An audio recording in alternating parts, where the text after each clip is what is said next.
काँग्रेस प्रदेशाध्यक्ष हर्षवर्धन सपकाळ यांच्या उपस्थितीत टावर गार्डन रोड परिसरात भव्य कार्यकर्ता मेळावा। धुळे महानगरपालिका निवडणुकीच्या पार्श्वभूमीवर शहराच्या टावर गार्डन परिसरात काँग्रेसचा भव्य कार्यकर्ता मेळावा आज मोठ्या उत्साहात पार पडला। काँग्रेस प्रदेशाध्यक्ष हर्षवर्धन सपकाळ यांच्या प्रमुख उपस्थितीत झालेल्या या मेळाव्याचे मुख्य आकर्षण म्हणजे विरोधकांचे मेगा इनकमिंग ठरले। शरद पवार गट, राष्ट्रवादीचे ज्येष्ठ नेते शव्वाल अन्सारी, भाजपचे मुर्तुजा अन्सारी, सामाजिक कार्यकर्ते जुनेद पठाण, समाजवादी पार्टीचे अमीन पटेल आणि राष्ट्रवादीच्या अनेक पदाधिकाऱ्यांनी आपल्या समर्थकांसह जाहीरपणे काँग्रेसचा झेंडा हाती घेतला। या मोठ्या पक्षप्रवेशामुळे निवडणुकीपूर्वीच काँग्रेसने शहरात आपली ताकद सिद्ध केली आहे।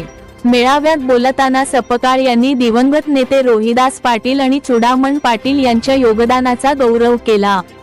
मात्र त्यांच्या वारसांनी हा वारसा जपला नसल्याची खंत व्यक्त करत कुंपणाने शेत खाल्ल्याची जळजळीत टीका केली। खासदार डॉक्टर शोभा बच्छाव आणि शहराध्यक्ष साबीर शेख यांच्यासह महाविकास आघाडीच्या प्रमुख नेत्यांनी या मेळाव्याच्या माध्यमातून आगामी विजयाचा निर्धार व्यक्त केला असून या भव्य शक्ती प्रदर्शनामुळे धुळ्यातील राजकीय वातावरण पूर्णपणे तापले आहे। महाराष्ट्रामध्ये नगरपालिका नगर परिषदेच्या निवडणुकीमध्ये निवडणूक आयोगाने सत्ताधाऱ्यांची कशा पद्धतीने मदत केली, प्रशासनाने कशा पद्धतीनं भारतीय जनता पक्षाने त्यांच्या मित्रपक्षांना मदत केली हे सर्व दिसत आहे। आणि याच पार्श्वभूमीवर निवडणुका जिंकण्याची घाई ही मोठ्या प्रमाणावर भाजपला झालेली आहे। त्यामुळे निवडणूक आयोग यामध्ये एका राजकीय पक्षाला मदत करण्याची भूमिका घेत आहे। कारण प्रशासन जे आहे हे सरकारच्या इशाऱ्यावर चालत आहे ही बाब संपूर्ण या ठिकाणी अधोरेखित करतोय।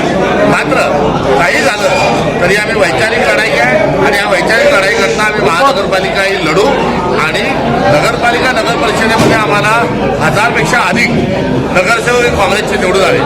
एवढ्या विपरीत परिस्थितीत पैसा काम करत असताना प्रशासन काम करत नसताना